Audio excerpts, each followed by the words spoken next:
예, 안녕하세요. 예, 만나서 반갑습니다. 예, 우리 저번 시간에 우리 시다르타 왕자가 출가하려고 했는데 이제 무슨 소식을 들었어요?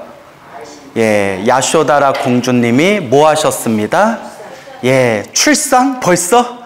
예, 아이를 가졌습니다. 임신했습니다까지 들었어요. 출산은 아직 좀 더 남았어요. 그래서 임신하였습니다. 아이를 가졌습니다. 그래서 시다르타 왕자가 뭐라고 외치죠? 예, 라울라라고 외쳐요. 라울라가 무슨 뜻이 있다? 장애라는 뜻이 있다. 근데 그 라울라라는 게 이제 아들 이름이 돼버린 거예요. 자, 어쨌거나 이렇게 이제 출가가 미뤄지게 되는데, 이제 부처님, 그러니까 정확히 말하면 시다르타 왕자가 이제 29살 때 드디어 이제 야쇼다라 공주가 아들을 낳게 됩니다. 그 아들의 이름은 뭐가 되었다고 했죠? 라울라가 되었다. 그 몇 날 며칠 동안 잔치를 벌이게 됐대요. 그렇게 이제 잔치를 벌이게 되었을 때 궁녀들이 춤을 추고 수많은 사람들이 술을 마시고 그렇게 이제 잔치를 벌이고 난 뒤에 한밤중에 시다르타 왕자가 깨어가지고 주변을 둘러보니까 그 잔치집에 그 수많은 그런 사람들이 술을 마시고 고꾸러져서 다들 이제 코를 고고 잘고 있었는데, 그때 이제 여인들을 봤대요. 이제 무희, 춤추는 그 여인들을 봤는데, 낮에 춤을 출 때는 그렇게 예쁘고 아름다웠는데 밤에 깨가지고 자고 있는 모습 보니까 어떻더라? 예, 너무나 막 침 흘리고 콧물 흘리고 뭐 그렇게 완전히 그냥 봉두난발이 돼가지고 이제 누워서 자고 있는 그 무희들과 수많은 사람들을 보면서 이게 이제 요새 애들 말로 현타가 온 거예요. 뭐가 왔어요? 현타가 왔어요. 야, 이게 다 뭔가 막 그런 공허함과 덧없음과 그런 어떤 강한 그런 충격을 받았던 것 같아요. 야, 낮에는 그렇게 아름답고 멋지던 저 사람들이 밤에 저 자고 있는 모습이 마치 무엇과 같구나? 시체들과 같구나. 그래서 요새 애들 말로 딱 현타가 와가지고 더 이상 내가 이 세상에 있을 필요가 없다. 이 더럽고 이 지저분한 이 사바세계, 이 세상에서 벗어나고 싶다라는 생각을 일으킵니다. 이걸 이제 우리가 예전에 배웠던 표현인데, 이 덧없는 세상에서 벗어나고 싶다. 이 욕망과 쾌락이 가득한 이 세상이 너무나 싫다. 나는 저 깨달음의 세계로 가고 싶다. 이렇게 욕망의 세계를, 이 욕망을 더럽다, 지저분하다라고 관찰할 줄 알고 욕망의 세계에서 벗어나고자 하는 마음을 무슨 심이라고 부른다고 했죠? 예, 염리심. 기억나시죠? 그냥 기억나는 걸로 할게요. 예? 싫어할 염, 떠날리. 싫어해서 떠나고자 하는 마음이에요. 징글징글한 마음이에요. 우리가 흔히 말하는 정내미가 떨어졌다 그러죠. 근데 염리심은 무엇에 대해서 정내미가 떨어진 거예요? 욕망의 세상에 대해서, 사람에 대해서, 욕망의 세계, 욕망의 세상에 대해서 정내미가 떨어져 버린 거예요. 그래서 믿고 싫어서 벗어나고자 하는 마음, 그걸 염리심이라고 하고, 다른 말로 출리심이라고도 불러요. 무슨 심? 출리심. 나갈 출, 벗어날리. 벗어나고 나가고자 하는 마음이에요. 이 욕망의 세계에서 벗어나고자 하는 마음. 그래서 만약에 여러분들이 스님, 저는 이 중생들이 살아가는 사바세계가 너무나 싫습니다. 사바세계가 너무나 싫고 저는 이 사바세계에서 벗어나고 싶습니다. 깨달음의 세계로 가고 싶습니다. 그런 마음으로 신행생활을 하는 분들이 계시다면 무슨 심이 있는 거예요? 예, 출리심, 염리심, 출리심이 있는 사람들이에요. 그리고 티베트 불교의 가르침에 의하면 이 염리심, 출리심이 있는 사람이 진짜 불자래요. 그러니까 뭐 사람의 견에 따라 다를 수 있지만 그냥 절에 다니면서 연등 달고 우리 아들 좋은 대학 들어가게 해주세요. 우리 자식 잘 되게 해주세요. 우리 사업 잘 되게 해주세요. 우리 돈 많이 벌게 해주세요. 이건 아직 진정한 수행자의 길에 들어서질 못한 거래요. 무슨 심이 있어야 된다? 슐리심. 다른 말로 염리심이 있어야 된다. 미워할 염, 싫어할 염, 염리심. 그러니까 이제 시다르타 왕자는 완전히 염리심이 생긴 거예요. 그 이제 밤에 자고 있는 그 사람들을 보면서 이 모든 게 다 사람들이 다 시체 같고 송장 같고, 낮에는 떠들썩하게 쾌락과 즐거움을 찾다가 밤에는 다 고꾸라져 자고 있는 마음에 그 모습에 현타가 온 거예요. 그리고 야, 더 이상 내가 여기에 우물쭈물 여기 매여 있다가 내가 이거 죽도 밥도 안 되겠다 싶은 생각이 드는 거예요. 그리고 이제 오늘이다, 오늘 내가 떠나야겠다 하고 마지막 딱 이제 누워서 자고 있는 야쇼다라와 또 누구를 볼까요? 라울라를 보면서 안녕하면서 이제 처자식을 버리고 도망을 가시게 됩니다. 시다르타 왕자가. 그래서 마부 찬나를 깨워요. 찬나를 깨운 뒤에 이제 찬나에게 말을 가져오너라 해서 시다르타 왕자가 평소에 애지중지하던 하얀 말을 타고 그 마부가 수레를 끌고 그 마부가 끌고 가는 그 수레에 몸을 맡긴 채 성을 뛰어넘게 됩니다. 근데 여기서도 이제 재미난 내용이 나와요. 성 안에 수많은 병사들과 수많은 사람들이 있었을 텐데 그 중에는 잠든 사람도 있고 깨어있는 사람도 있고 병사들 중에서는 성을 지키고 보초를 서는 사람들이 있었을 텐데 시다르타 왕자는 어떻게 무사하게 빠져나갈 수 있었겠는가? 여기에 대해서 이제 또 경전에서는 드라마틱하게 얘기해요. 하늘세계 천신이 우리 시다르타 왕자가 이제 바야흐로 출가하고자 하는 그 모습을 보고 신통의 힘으로 성 안에 있는 사람들을 다 잠재웠다라고 나와요. 그래서 성 안에 있는 사람들이 모두 천신의 그 마법에 의해서 사르르르 잠들었을 때 이제 시다르타 왕자가 마부 찬나가 이끄는 수레에 몸을 맡기고 성을 빠져나가게 됩니다. 한참을 이제 성 밖을 넘어가서 이제 숲에 도달하게 돼요. 이제 숲에서 사냥꾼을 만나게 됩니다. 그때 시다르타 왕자가 자기 몸에 너무나 귀한 그런 옷을 입고 있으니까 한 나라의 왕자잖아요. 이 옷을 입고 내가 어떻게 고행을 하겠느냐, 수행을 하겠느냐 생각이 들어서 그 사냥꾼에게 사냥꾼의 거친 옷을 보고 자기와 옷을 바꿔 입자라고 이야기를 합니다. 그 사냥꾼은 뭐라고 생각했겠어요? 두 글자로 뭐라고 하죠? 개꿀 이러잖아요. 예? 와, 대박 해가지고 그 시다르타 왕자가 입고 있는 귀한 비단 옷과 그 사냥꾼이 입고 있었던 그 거친 털옷을 서로 이제 바꿔 입게 됩니다. 그리고 옷을 바꿔 입고 시다르타 왕자가 자기가 이제 몸에 차고 있었던 액세서리, 폐물, 금은보화 그런 장신구들을 떼가지고 마부 찬나에게 맡기고 그 자리에서 머리를 삭발합니다. 삭발한 뒤에 찬나에게 말합니다. 요 내가 가지고 있던 이 장신구를 우리 부모님, 아버지와 나를 키워주신 이모님이었던 마하파자 파티에게 전해다오. 그리고 깨달음을 얻을 때까지 결코 고향에 돌아가지 않겠습니다. 저를 찾지 마십시오라고 전해다오 라고 부탁을 하게 됩니다. 그 자리에서 머리를 이제 짧게 깎아요. 이제 우리말로 하면 삭발을 하는 거죠.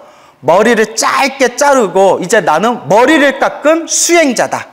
머리를 깎은 삭발, 출가 수행자다라는 마음으로 이제 머리를 깎게 되는데 그 시다르타 왕자가 출가를 결심하면서 숲에서 머리를 깎았을 때 그 머리카락을 하늘세계 천신들이 내려와서 그 머리카락을 담아가지고 하늘세계 도리천에다가 탑을 세웠대요.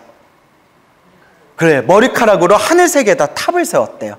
시다르타 왕자가, 그러니까 미래의 부처님이 되실 시다르타 왕자가 이제 출가할 때 깎은 머리다 해서 이제 하늘 세계에다가 탑을 세우는데 그 탑 이름이 여러분들 이 탑 이름을 얘기하면 아 하고 왜냐면 절에서 가끔씩 쓰는 표현이거든요. 수마노 탑이라고 부르는 거예요. 들어본 적 있죠? 아, 들어본 걸로 합시다. 다들 소리인데?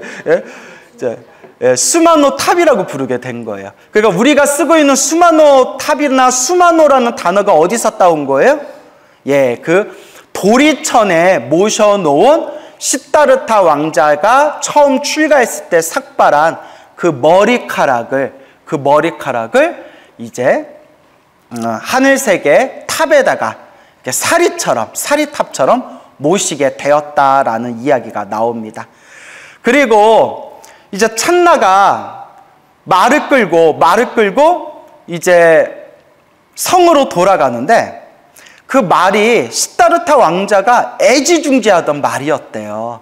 하얀 백마였는데 성으로 돌아온 뒤에 이제 마부 찬나가 정반왕 슈토다나 왕 시다르타 왕자의 아버지에게 그 장신구를 보여주면서 왕자님은 머리 깎고 출가하셨습니다. 저기 깨달음을 얻을 때까지는 절대 집으로 돌아오지 않을 테니 찾지 말라고 말씀드리라고 했습니다. 뭐 이제 이런 이야기를 서로 주고받았겠죠. 근데 여기서 이제 한 가지 특이할 만한 사항이 말이 그날부터 우울증에 걸렸대요. 말이 우리 주인님 하면서 식음을 전폐했대요. 그냥 애타게 시다르타 왕자를 찾고 기억하면서 식음을 전폐하고 그렇게 주인을 애타게 그리워하던 그 말이 며칠 후에 목숨이 끊기게 됩니다. 그리고 그 시다르타 왕자가 출가할 때 타고 나갔던 그 하얀 말이 이제 죽고 나서 하늘세계 신으로 태어났다라는 내용이 나옵니다. 하늘세계 신으로 태어났다라는 내용이 나오죠.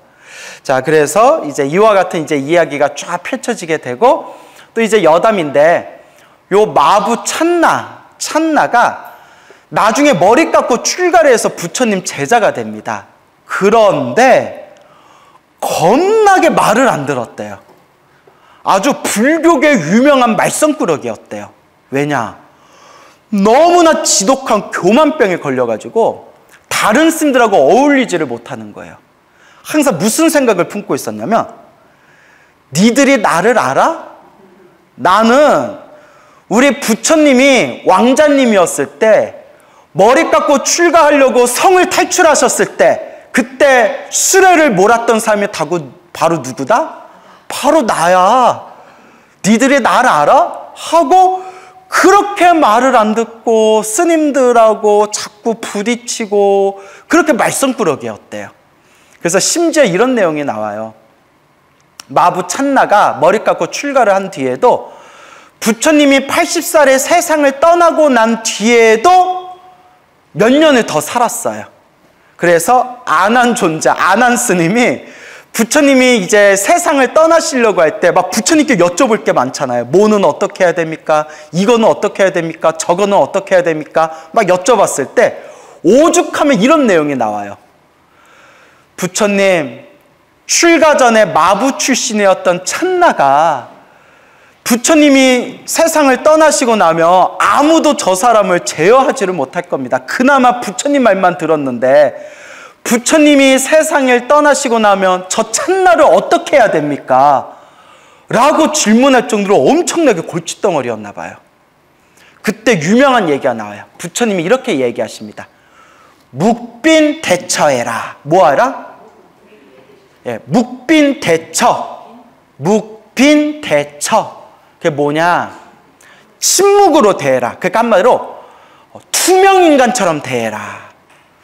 대화하지도 말고 조언하지도 말고 말 섞지도 말고 그냥 투명인간처럼 대해라. 그걸 묵빈대처라고 표현해요. 이거는 불교계에서 불교는 부처님은 누구를 때리거나 욕하지 말라고 했거든요. 불교에서 할 수 있는 최고의 형별이 절에서 내쫓는 거랑 절에서 내쫓으려고 해도 안 나가면 묵빈대처, 투명인간 대하듯이 대해라. 없는 사람 취급해라. 불교에선 제일 무서운 벌이에요. 그러니까 봐도 못 본 척, 들어도 못 들은 척, 말도 섞지 말아라. 무섭죠? 부처님도 이렇게 칼 같은 데가 있어요. 찬나가 부처님이 그나마 부처님 말만 들었는데 부처님이 세상을 떠나시면 저 찬나를 어떻게 해야 됩니까? 찬나 저 스님을 어떻게 해야 됩니까? 묵빈대처하라. 봐도 못 본 척, 들어도 못 들은 척, 말도 섞지 말아라. 부처님이 세상을 떠나시고 난 뒤에 얼마의 시간이 지난 뒤에 마부 그 출신이었던 찬나에게 부처님이 당신을 이렇게 대하라고 했습니다. 묵빈대처라는 말을 듣고 찬나가 그 자리에서 충격을 받아서 그 자리에서 졸도를 했대요. 설마 부처님이 나한테 그렇게까지 말씀하셨단 말인가? 설마 부처님이 하면서 그 자리에서 졸도를 했는데 그 뒤로 사람이 완전 충격을 받고 개과천선을 해가지고 수행을 열심히 해서 결국 부처님이 세상을 떠나시고 난 뒤에 비로소 찬나가 무엇을 얻었다? 깨달음을 얻었다라는 내용도 나와요. 하여튼 이제 이런 내용들이 나중에 펼쳐집니다. 그래서 부처님의 생애에 대해서 꼼꼼하게 얘기하려면 몇 개월을 얘기해도 끝이 없을 정도예요. 그래서 이제 뭐 오늘까지만 그냥 굵직한 부분만 이제 짚어드리려고 하는데, 그래서 여러분, 우리의 스승님이고 우리가 수행하는데 가장 완벽한 롤 모델이 바로 누구실까요? 부처님이잖아요. 근데 의외로 절에 오래 다니신 불자님들이 오히려 부처님, 석가모니 부처님 일대기에 대해서 잘 모르는 경우가 있어요. 그러니까 심지어 부처님이 몇 살에 출가하셨는지도 헷갈리고. 여러분, 부처님이 몇 살에 출가하셨죠? 29살. 그 부처님이 몇 살에 깨달음을 얻었는지도 헷갈려요. 부처님이 몇 살에 깨달음을 얻으셨죠? 35. 윤영고행이라고 하잖아요. 그 부처님이 몇 살에 세상을 떠나셨죠? 이야, 다 아네요. 그러면 여러분, 이것도 혹시 아실까요? 부처님이 몇 살에 태어나셨죠? 갑자기 헷갈리죠? 빵 0살? 예, 이거 웃자고 한 말이었어요. 자, 그래서 부처님의 생애에 대해서 우리가 올바르게 이해해야 돼요. 부처님은 이런 삶을 사셨구나. 이런 마음으로 사셨구나. 이와 같이 활동하셨구나. 그래서 저 같은 경우에도 부처님 생애와 관련된 책만 한 10여 종류 가까이 읽은 것 같아요. 서로 다른 부처님의 생애를 한 10권 정도 서로 비교해 가면서. 그게 중요해요. 왜냐하면 부처님의 생애가 너무나 깊기 때문에 어떤 관점에서 설명하냐에 따라서 좀 여러 가지 관점에서 볼 수가 있거든요. 그래서 제가 불자님들한테 가장 많이 권유하는 게 만화로 보는 부처님 생애가 있어요. 만화로 보는 부처님 생애 한 권짜리가 있거든요. 그 솔바람 출판사에서 나온, 요새도 나오는지 모르겠어요. 절판됐나? 그래서 솔바람 출판사에서 나온 만화로 보는 부처님 생애가 있어요. 그 책이 만화로 보는 거지만 가장 쉽게 있을 거 다 담고 있더라고요. 그리고 또 상당히 괜찮게 봤던 책이 법정 스님이 번역하신 일본 사람, 일본 학자가 쓰고 일본에서는 유명한 부처님 생애예요. 법정 스님께서 번역하신 불타 석가모니라는 책이 있어요. 근데 그 책은 좀 딱딱하지만 그 책이 상당히 짬져요. 그러니까 상당히 튼실해요, 내용이. 그리고 제가 읽었던 최고의 부처님 생애는 대불정경이라는 책이 있는데, 이거는 제가 별로 추천하고 싶지가 않아요. 왜냐? 10권짜리 책이에요. 10권짜리 책. 10권짜리 책인데, 예, 그 책은 이제 너무 길어가지고, 근데 거의 부처님 생애의 끝판왕이라고 부를 수 있어요. 예, 그래서 그런 책들이 있었는데, 하여튼 부처님의 생애에 대해서 우리가 깊이 이해하는 게 신행생활하는 데 상당히 도움이 됩니다. 그런 것 같죠? 자, 어쨌거나 이제 시다르타가 이제 머리 깎고 출가해가지고 수많은 이제 스승님들을 만나게 돼요. 그 당시에 유명한 종교인들, 소위 뭐 깨달음을 얻었다, 도를 얻었다 하는 수많은 스승들을 만나게 되는데, 특별히 부처님 생에서 가장 중요한 인물로 꼽고 있는 게 두 사람이에요. 두 사람. 여러 스승을 만났는데 딱 요 두 사람만 얘기하자면 이름이 좀 희한해요. 첫 번째가 우타카 라마푸타. 우타카 라마푸타라는 사람이 있었고요. 두 번째가 알라라 깔라마. 이름이 좀 이상하죠? 알라라 깔라마라는 사람이 있었어요. 그래서 우타카 라마푸타와 알라라 깔라마라는 이 두 사람은 명상 수행을 하던 사람이었어요. 무슨 수행? 예, 우리가 흔히 아는 앉아서 이렇게 명상하는 수행을 하던 사람이었는데, 여러분, 명상의 수준도 등급이 있어요. 그렇겠죠? 왜냐하면 우리의 의식, 우리의 정신도 명상의 수준이 얼만큼 깊어지냐에 따라서 명상의 세계가 펼쳐질 거 아니에요? 그래서 우타카 라마푸타에게는 무소유처정, 이런 거 몰라도 돼요. 인터넷 치면 다 나와요. 무소유처정이라는 명상의 세계를 배웠고요. 여기에서 만족하지 못해서 마지막 만난 알라라 깔라마한테는 비비상처정이라는 선정을 얻게 돼요. 좀 어렵죠? 그냥 이런 게 있다는 것만 알아두세요. 그래서 무소유처, 비비상처, 특히 비비상처는 비상, 생각도 아니고 비비상, 생각이 아닌 것도 아닌 경지를 비비상이라고 해요. 한마디로 인간이 도달할 수 있는 최고의 명상을 따라해 보세요. 비비상, 처정. 정이 선정할 때 정자예요. 비비상, 처정. 생각도 아니고 생각 아닌 것도 아닌 경지. 그래서 인간이 도달할 수 있는 최고의 명상 상태래요. 시다르타는 우타카 라마푸타와 알라라 깔라마가 평생을 수행해서 도달했던 경지를 짧은 순간에 순식간에 그 명상의 경지를 체득했대요. 왜냐? 이미 전생에 다 닦은 거예요. 시다르타는 전생에 보살행, 삼아승직업 보살행을 닦으면서 수없는 수행을 했기 때문에 순식간에 그 경지에 올라간 거예요. 우타카 라마푸타가 당신은 타고난 사람입니다. 당신과 내가 이 경지에 함께 올랐으니 우리와 함께 살면서 우리의 종교를 이끕시다. 근데 시다르타가 아무리 고민해도 이게 완전한 경지가 아닌 것 같아요.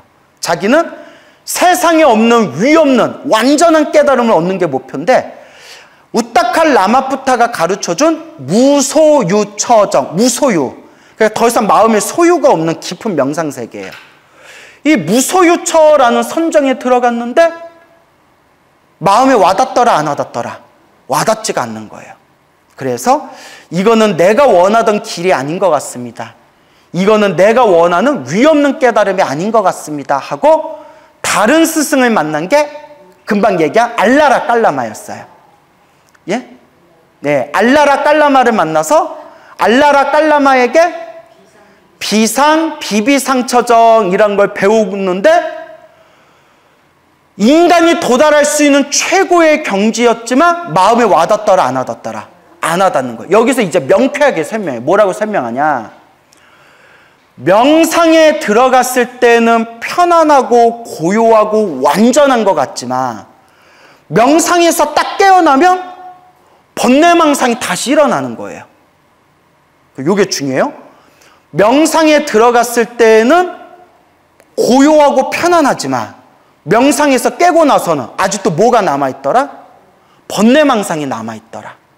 그러니까 시다르타가 아무리 생각해도 이것도 자기가 원하는 위없는 깨달음이 아닌 거예요. 명상에 들어갔을 땐 좋긴 좋아요. 왜냐? 인간이 도달할 수 있는 최고의 명상이거든요.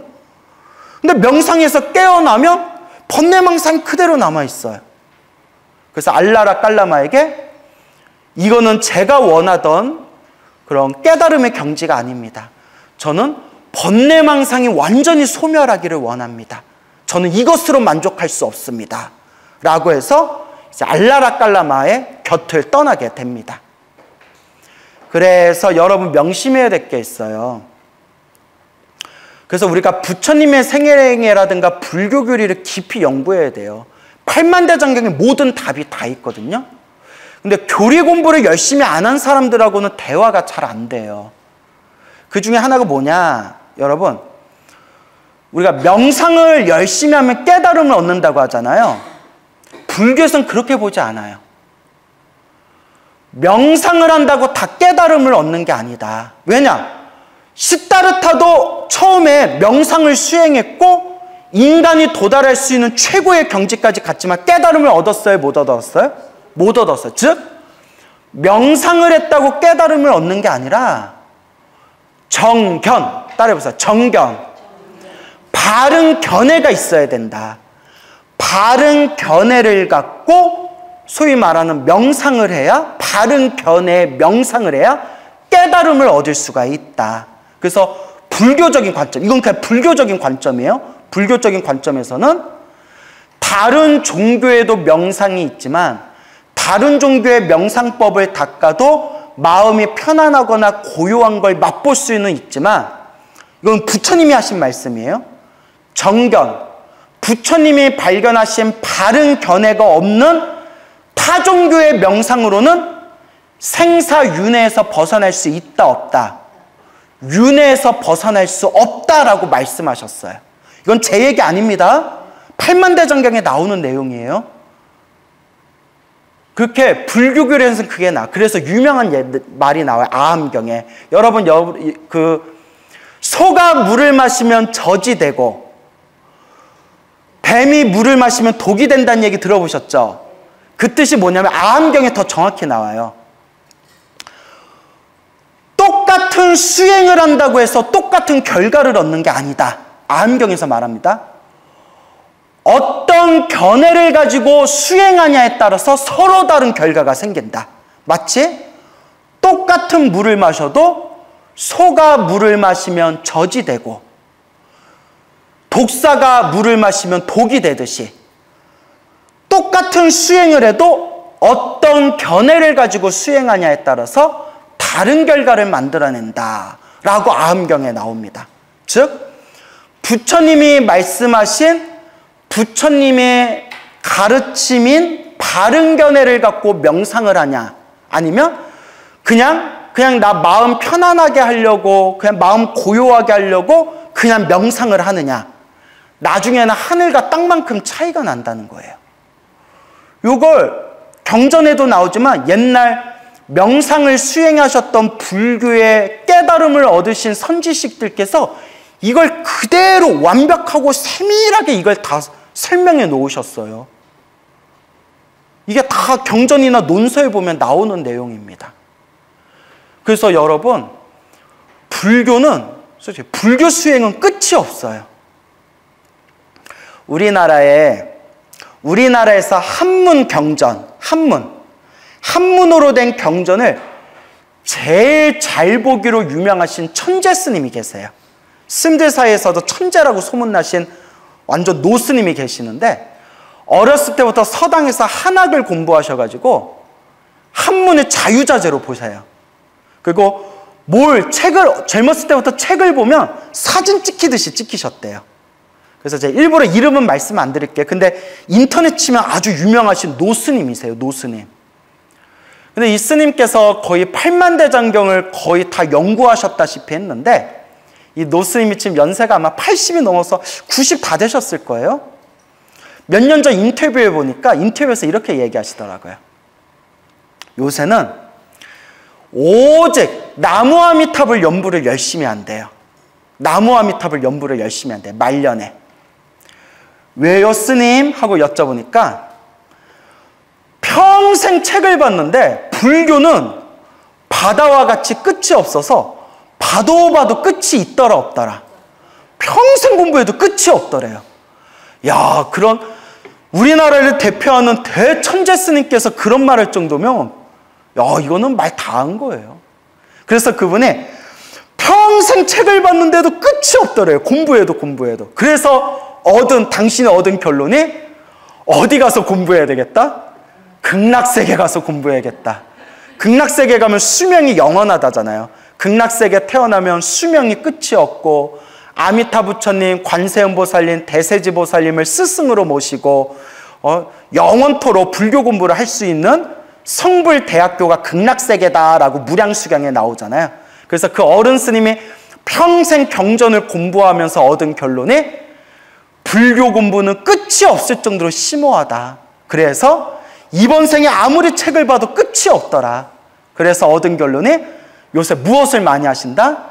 아미타불 연부를 많이 하면서 다음 생 극락세계 태어나기를 발언하신다 라는 내용이 그 불교신문 인터뷰에 나오더라고요. 딱 제 마음이에요. 딱 제 마음. 여러분, 저 딱 봐도 저 공부하는 거 좋아하게 생기지 않았어요? 비웃네. 예? 아닌가요? 그래서 이제 저도 부처님 성불대학교 극락세계에 태어나서, 그리고 제가 불교 공부하면서 궁금한 게 너무 많은 거예요. 왜냐면 책을 경전 공부하다 보면 솔직히 서로가 말이 안 맞는 부분이 나오고 큰 스님들마다 견해가 다른 부분이 나오거든요. 그러면 여쭤볼 데가 없어요. 왜냐? 여쭤봐도 누구 입장에서 얘기해요? 다 본인 입장에서 얘기해요. 제가 그분들 말씀 다 훌륭하지만 제가 얻은 결론이 결국은 딱 자기가 공부한 만큼만 아는구나. 그래서 제가 얻은 결론이 누구에게 여쭤보는 게 제일 확실하다? 부처님께 여쭤보는 게 제일 확실하다. 그래서 옛날 큰 스님들 기록에 나와요. 경전 공부하다가 딱 막히는 게 있으면 간절하게 부처님께 기도해가지고 기도해서 부처님이 꿈에 나타나서 답을 얘기해 주신대요. 그런 내용이 나와요. 예. 그래서 인도의 나란다 대학교, 기록에 나와요. 인도의 나란다 대학교에서도 뭐 누구누구 큰 스님이 공부를 하다가 막혀가지고 간절히 기도했더니 눈앞에 뭐 관세음보살님이 나타나셔서 답을 일러주셨다. 미륵보살님이 나타나서 답을 일러주셨다. 티베트 불교에서 최고의 고승으로 손꼽히는 분이 쫑카파라는 스님이 계세요. 무슨 파? 쫑카파, 총카파라고도 부르는데 우리나라 고려시대 보조국사 스님이 활동했던 시기에 비슷한 시기에 티베트 불교 최고의 고승 중에 한 분이 출연하셨는데 그분이 쫑카파 스님이었어요. 그분은 8만 대장경을 달달달 외웠대요. 그래서 친한 도반하고 무슨 게임을 했냐면 1시간 동안 경전을 보고 누가 더 많이 외웠나 이런 게임을 했대요. 야, 상상이 가세요? 그렇게 8만 대장경을 달달달 외우고 수행을 엄청나게 많이 하셨던 쫑카파라는 스님이 계셨는데 쫑카파 스님이 깊이 공부를 하다가 공사상에 막혔대. 무슨 사상? 공사상. 반야십경에 색즉시공 공즉시색 나오죠. 예, 그 공사상, 제법공상, 불생불멸, 불구부정, 부중불감, 반야심경에 나오죠. 그 공이라는 공사상, 이걸 중관사상이라고 불러요. 중관. 요게 딱 막혔을 때 간절히 기도해서 누구에게 가르침을 받냐면 문수보살이 직접 나타나서 가르침을 주셨대요. 문수보살이 지혜를 상징하거든요. 그래서 쫑카파 대사가 그 문수보살의 가르침을 받고 더 열심히 수행하셔서 나중에 이제 큰 깨달음을 얻고 티베트 불교의 한 획을 긋는 위대한 고승이 되셨는데 그 쫑카파 대사의 그림을 보면 그림을 이렇게 탱화라고 하죠. 쫑카파 스님의 진영, 큰 스님의 모습을 그릴 때 그 상징이 있잖아요. 예를 들어 지장보살은 지팡이를 짚고 계시고 관세음보살은 하얀 옷을 입고 나오시고 뭐 문수보살은 사자를 타고 계시고 이런 특징이 있잖아요. 쫑카파 대사의 탱화를 그릴 때는 팔이 약간 이상하게 꺾인 모습으로 그린대요. 꺾인 모습으로. 왜 그러냐? 쫑카파 대사가 연세가 드신 뒤에도 수행을 하기 위해서 항상 티베트 불교에서는 중요하게 여기는 게 복을 중요하게 여겨요. 복. 왜냐? 지혜를 닦으려면 복이 있어야 된다. 그래서 복 짓는 방법 중에서 만다라라는 공양을 올려요. 따라해보세요. 만다라 공양. 만다라 공양이라고 뭐 이렇게 옛날에는 물감이 없어서 색깔 있는 그 가루를 내가지고 그 색깔 있는 모래가루를 뿌려가지고 큰 만다라를 만들어서 그걸 부처님께 공양 올리는 거거든요. 큰 복을 짓는데요. 그러니까 그걸 어떻게 하냐면 일종의 고행이죠. 내 몸으로 지은 업을 소멸하기 위한 고행일 수 있는데, 그 모래가루를 만들 때 팔꿈치로 이렇게 부셔서 만든대요. 판에다가 그 모래, 그걸 색깔 있는 모래를 뿌려놓고 그걸 팔꿈치로 이렇게 문질러가지고 그걸 얇게 만드는 거예요. 그걸 하도 열심히 만드느라고 팔꿈치가 다 헤어져서 뼈가 드러났대요. 그런 내용이 나와요. 저도 들은 내용이에요. 그 정도로 몸을 아끼지 않고 복덕과 지혜를 닦으신 대고승이래요. 그래서 문수보살의 가피를 받으신 분인데, 돌아가실 때 딱 앉아서 문수보살 진언을 외우면서 또 당신이 평생 연구했던 공사상을 딱 이렇게 마음으로 관하면서 딱 돌아가실 때 그 자리에 있는 수많은 스님들과 불자들, 수많은 제자들 앞에서 쫑카파 스님 정수리 위로 어린 동자의 모습을 한 문수보살이 정수리에 나타나서 춤을 추면서 쫑카파 대사가 숨이 멈췄대요. 그런 기록이 나와요. 너무 멋있지 않아요? 나는 나 죽을 때 뭐가 나타나려나? 그래서 그렇게 쫑카파 대사 같은 경우에도 공부하다 막혔을 때 기도를 해서 문수보살에게 가르침을 받는 내용이 나와요. 근데 저도 기도해봤겠어요? 안 해봤겠어요? 나올까요? 안 나올까요? 그래서 내가 찾아가려고. 그래서 아미타 세계에 태어나서 내가 찾아가려고. 자, 그래서 이제 이와 같은 이제 우리가 알라라깔라마 뭐 그 얘기 하다가 여기까지 흘러나왔죠. 자, 그래서 이 명상 얘기하다가 얘기했는데, 똑같은 명상이나 똑같은 수행법을 닦아도 어떤 견해를 가지고 있냐에 따라서 다른 결과가 생길 수 있다. 그래서 아함경에서 말씀한 똑같이 물을 마셔도 소가 물을 마시면 젖이 될 수 있고 뱀이 물을 마시면 독이 될 수가 있느니라. 그런데 그 당시에는 부처님의 가르침이 없던 시절이었기 때문에 인간이 도달할 수 있는 최고의 명상 수준이 뭐였다? 비상, 비비상처. 그러니까 알라라깔라마도 대단한 거예요. 혼자 힘으로 거기까지 간 거예요. 대단한 거예요. 하지만 인간이 도달할 수 있는 최고의 명상의 수준인 비상, 비비상처까지 명상의 세계에 들어갔다 하더라도 번뇌망상이 사라졌다 안 사라졌다? 윤회에서 벗어날 수가 없는 거예요. 그래서 시다르타는 그것을 꿰뚫어보고 내가 원하는 것은 이것이 아닙니다 하고 딱 뿌리치면서 이제 홀로 진정한 최고의 깨달음은 무엇인가, 그것을 화두로 삼고 홀로 고행의 길을 걷게 됩니다. 그러면서 우리가 말하는 스스로 몸을 괴롭히는 고행의 수행을 이제 나아가게 되는 것입니다.